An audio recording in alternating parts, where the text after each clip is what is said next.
नमस्कार, श्री स्वामी समर्थ. मी शर्मिला. माझ्या हे यूट्यूब चॅनलमध्ये माझ्या सगळ्या गोड यूट्यूब फॅमिलीचं अगदी मनापासून स्वागत करते. आजचा दिवस तुम्हाला खूप छान आणि सुखाचा जाऊ ही स्वामी महाराजांच्या चरणी प्रार्थना करते आणि आपल्या आजच्या या नवीन व्हिडिओला सुरुवात करते. मार्गशीर्ष महिन्यामध्ये देवी लक्ष्मी पृथ्वीवर अवतरते अशी धार्मिक श्रद्धा आहे. असे म्हटले जाते की या महिन्यातील गुरुवारी देवी लक्ष्मी त्या व्यक्तीच्या घरी जाते ज्याचे घर स्वच्छ आणि पवित्र असतं, ज्या कुटुंबात आनंद आणि चांगले वातावरण असतं, त्या घरी लक्ष्मीचे वास्तव्य होतं. त्याचसोबत तुमच्या घराचे मुख्य दार आणि अंगण, त्याशिवाय देवा घरासमोर रांगोळी काढावी, तसेच त्याने लक्ष्मी देवी प्रसन्न होते. मार्गशीर्ष महिन्यातील गुरुवारी घराच्या मुख्य दरवाजावर देवी लक्ष्मीच्या पावलांचे ठसे काढणे किंवा लावणे शुभ मानले जाते. असे केल्याने घरात धनाची देवी वास करते. बघता बघता बघा मार्गशीर्ष महिना हा संपत देखील आला. येत्या 18 डिसेंबरला मार्गशीर्ष महिन्यातील शेवटचा गुरुवार आलेला आहे. मार्गशीर्ष महिन्यात येणाऱ्या प्रत्येक दिवसाला एक विशेष महत्त्व असतं. त्या मार्गशीर्ष महिन्यात येणारे गुरुवार हे खूप प्रभावी आणि महत्त्वाचे मानले जातात. मार्गशीर्ष महिना धार्मिक दृष्टीने अत्यंत पवित्र मानला जातो, कारण हा महिना धन आणि ऐश्वर्याची देवी माता लक्ष्मीला समर्पित आहे. या महिन्यात येणाऱ्या प्रत्येक गुरुवारी महालक्ष्मीचे व्रत केले जाते आणि या दिवशी आपल्याला व्रताचे उद्यापन करायचं आहे. या व्रताचं आपल्याला समाप्ती देखील करायची असते. तर या व्रताचं उद्यापन कसं करावं याचा संपूर्ण व्हिडिओ माहिती आपल्या चॅनेलवरती मी अपलोड केलेली आहे. तुम्ही तो अजूनही व्हिडिओ पाहिला नसेल तर नक्की पहा आणि जर व्हिडिओ आवडला तर व्हिडिओला लाईक करा. मार्गशीर्ष महिन्यात येणाऱ्या प्रत्येक गुरुवारी एक विशेष महत्त्व असून प्रत्येक दिवशी एक प्रभावी उपाय आणि सेवासुद्धा केल्या जातात. या आपण प्रभावी असा एक उपाय पाहणार आहोत. आणि उद्या मार्गशीर्ष महिन्यातल्या शेवटच्या गुरुवारी तुम्ही उपवास नाही केला तरीही चालेल, पण 11 लवंगांचा हा अत्यंत प्रभावी उपाय करा. हा उपाय केल्याने 7 पिढ्यांचे दारिद्र्य नष्ट होईल, पैसा, ऐश्वर्य, लक्ष्मी घरात नांदेल, घरात पैसा येण्याचे सर्व मार्ग हे मोकळे होतील. तर असा हा 11 लवंगांचा उपाय कसा करायचा आहे, कोणत्या वेळेत करायचा आहे याची संपूर्ण माहिती आपण आजच्या या व्हिडिओमध्ये पाहणार आहोत. त्यामुळे तुम्ही हा व्हिडिओ शेवटपर्यंत पहा, स्किप न करता. त्यामुळे तुम्हाला ज्या प्रश्नांची उत्तरं आहेत ते अगदी सहजपणे मिळतील. आणि जरा बघा, चॅनेलवरती जर तुम्ही पहिल्यांदा नवीन आला असाल तर व्हिडिओला लाईक करा, चॅनेलला सबस्क्राईब करा. तर हा उपाय उद्या मार्गशीर्ष महिन्यातील शेवटच्या गुरुवारी करायचा आहे. अगदी सकाळपासून संध्याकाळपर्यंत तुम्हाला जेव्हा केव्हा शक्य होईल तेव्हा या 11 लवंगांचा जो उपाय आहे तो करायचा आहे. तर हा उपाय अत्यंत प्रभावी आणि सात्विक उपाय आहे आणि ज्या घरात हा एक उपाय केला जाईल त्या घरात पैसा, सुख, ऐश्वर्य, लक्ष्मी नांदेल. श्री महालक्ष्मीची कृपा आपल्यावर व्हावी, तिने आपल्या घरात वास करावा, पैसे, शांती, समाधान घरात नांदावे, म्हणून आपल्याला हा उपाय आहे तो करायचा आहे. आता जरी तुम्ही मार्गशीर्ष महिन्यातील गुरुवारचे व्रत केले नसेल तरी तुम्ही हा उपाय करू शकता, कारण मार्गशीर्ष महिन्यामध्ये प्रत्येक गुरुवारी माता लक्ष्मी ही आपल्या प्रत्येकाच्या घरामध्ये सूक्ष्म स्वरूपात वास करत असते आणि म्हणून हे व्रत जर केलं नाही तरी तुम्ही लक्ष्मीची सेवा आणि प्रभावी उपाय करू शकता. त्याचा सुद्धा तुम्हाला शीघ्र फळ जे आहे ते प्राप्त होतं. आणि म्हणून असं अजिबात नाही की तुमचं व्रत नसेल तर तुम्ही उपाय करू शकत नाही. प्रत्येकाने हा उपाय जो आहे तर तो करायचा आहे. अत्यंत प्रभावी असा हा उपाय आहे, त्यामुळे तुम्ही नक्की करा. जर घरामध्ये सतत पैशांच्या अडचणी येत असतील, कष्ट करून मेहनत करून तुमच्या कष्टाला, मेहनतीला यश मिळत नसेल, प्राप्त यश, लक्ष्मी ही तुमच्या घरामध्ये स्थिर नसेल, तर तुम्हाला इतरांकडून सारखे पैसे उसने घ्यावे लागत असतील, कर्ज घेण्याची वेळ येत असेल, जिथे तुम्ही 100 रुपये कमवता तिथे तुमचे 200 रुपये खर्च होत असेल, तर आर्थिक अडचणी दूर होण्यासाठी, घरात पैसा येण्यासाठी, पैसा येण्याचे सर्व मार्ग मोकळे होण्यासाठी तुम्हाला हा जो उपाय आहे तो करायचा आहे. हा उपाय केल्याने घरातील दारिद्र्य, गरिबी कायमची निघून जाईल आणि घरात अखंड लक्ष्मी नांदेल. तसेच हा उपाय केल्याने तुमचा एखादा उद्योग व्यवसाय असेल तर तो सुद्धा व्यवस्थित चालेल. उद्योग व्यवसायामध्ये वाढ होईल. वर्षभर आपल्या कुटुंबाची आर्थिक भरभराटी होईल आणि लक्ष्मीच्या कृपेने येणारं वर्ष हे तुम्हाला सुखाचं, समाधानाचं आणि आनंदाचं जाईल. त्यामुळे प्रत्येकाने हा 11 लवंगांचा उपाय आवर्जून करायचा आहे. आपल्या सर्वांना माहीत आहे की लवंग हे माता लक्ष्मीला अतिशय प्रिय आहेत.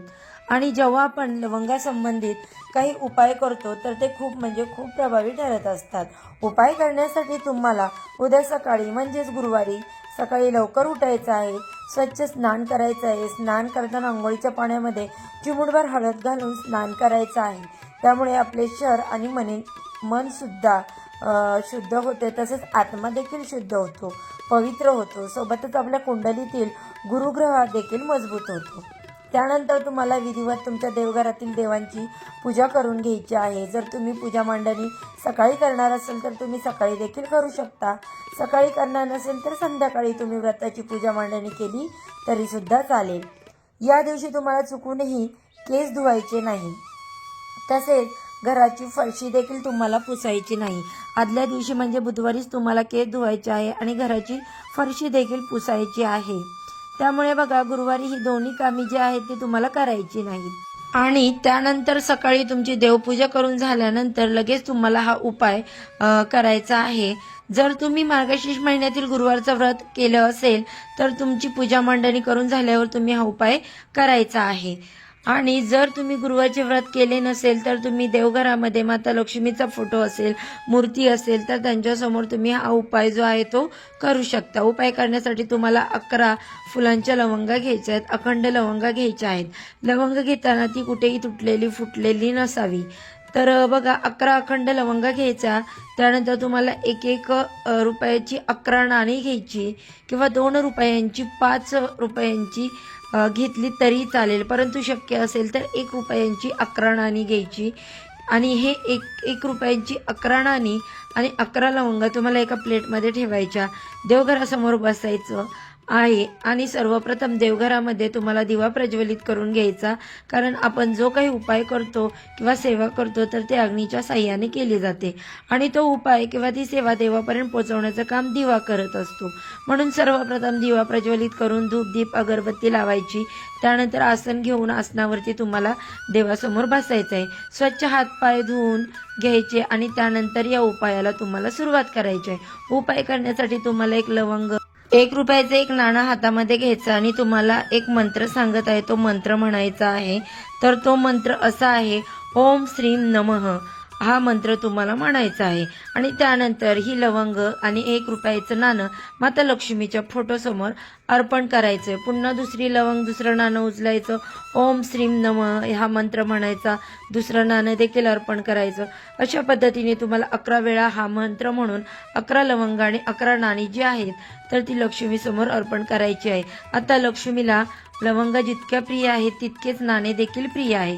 माता लक्ष्मी कोणत्याही फोटोमध्ये पहा, लक्ष्मी मातेच्या हातातून नाणी पडत असताना दिसतात, सोन्याच्या मोहरा पडत असताना दिसत आहेत. आणि म्हणून या दिवशी नाण्यांचे काही उपाय जर केले तर ते खूप प्रभावी ठरत असतात. आता दोन्ही वस्तू अर्पण करून झाल्यानंतर तुम्हाला तिथेच बसून 3 वेळा महालक्ष्मी अष्टकमचं पठण करायचं आहे आणि 1 वेळा श्रीसूक्तमचं पठण करायचं आहे. त्यानंतर दोन्ही हात जोडून तुमच्या आणि काही आर्थिक समस्या आहेत किंवा तुमच्या ज्या काही इच्छा आहेत तर त्या पूर्ण होण्यासाठी तुम्हाला मनोभावे माता लक्ष्मीला प्रार्थना करायची आहे. त्यानंतर संपूर्ण दिवसभर रात्रभर या लवंगा तिथेच ठेवून द्यायच्या. दुसऱ्या दिवशी बघा, मार्गशीर्ष अमावस्या आहे आणि अमावस्या तिथी ही देखील देवी लक्ष्मीला समर्पित आहे. दर्श अमावस्या आहे आणि या दिवशी सकाळी लवकर उठून स्वच्छ स्नान करायचं आहे. त्यानंतर तुम्हाला जेव्हा तुम्ही उत्तर पूजा करणार आहात तेव्हा त्या लवंगा आणि 11 रुपयाची नाणी उचलून घ्यायची आहेत आणि त्यानंतर 11 नाणी ही तुम्हाला लाल कपड्यामध्ये बांधून तुमच्या पैशाच्या तिजोरीमध्ये ठेवायच्या आहेत. आणि ज्या काही लवंगा आहेत तर त्या घरातील सर्वांनी 1 प्रसाद म्हणून खायचं आहे. मग तुम्ही त्या 11 लवंगा संपेपर्यंत रोज घरातील सर्वांनी त्या लवंगा प्रसाद म्हणून खायचा आहे, परंतु या लवंगा इकडे तिकडे कुठेही फेकायच्या नाहीत. तर अशा पद्धतीने तुम्हाला 11 लवंगांचा अत्यंत प्रभावी उपाय जो आहे तर तो उद्या मार्गशीर्ष महिन्याच्या शेवटच्या गुरुवारी करायचा आहे. ही अतिशय प्रभावी आणि सात्विक उपाय आहेत.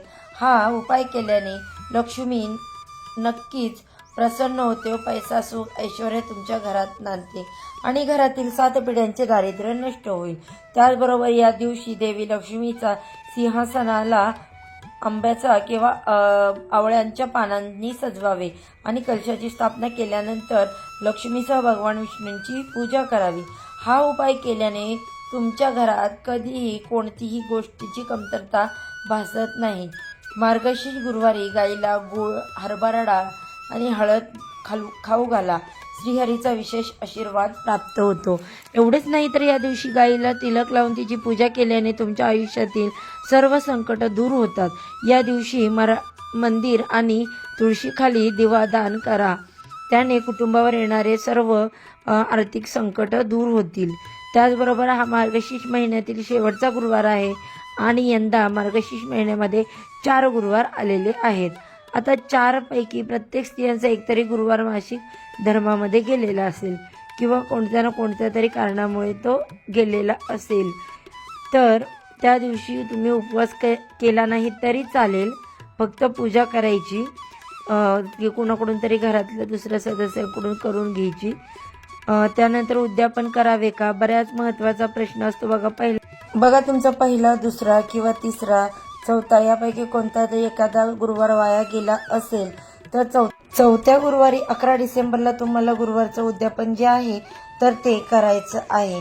आपल्याला असं अजिबात करायचं नाही की पहिला गुरुवार गेला म्हणून मी चौथ्या गुरुवारी उद्यापन करू शकत नाही। तुम्ही उद्यापन करू शकता, कारण बघा जर तुमचा चौथ्या गुरुवारी म्हणजेच 18 डिसेंबरला जो गुरुवार आलेला आहे, शेवटचा गुरुवार, या दिवशी तुमचा मासिक धर्म असेल तर तुम्ही उद्यापन त्या गुरुवारी न करता पौष महिन्यामध्ये येणाऱ्या पहिल्या गुरुवारी तुम्हाला उद्यापन करायला काही हरकत नाही।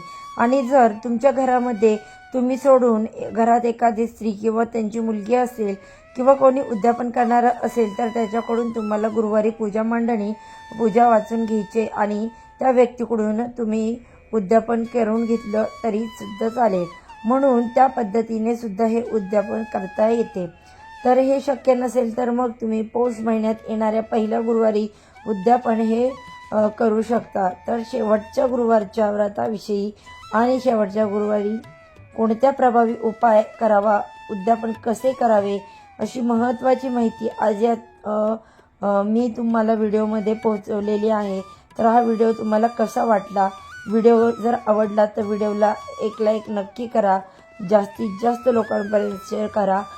चला तर मग आजच्या व्हिडिओचा इथेच एंड करते। उद्या अशाच छानशा माहितीसोबत पुन्हा नव्याने भेटू। सर्वांना श्री स्वामी समर्थ।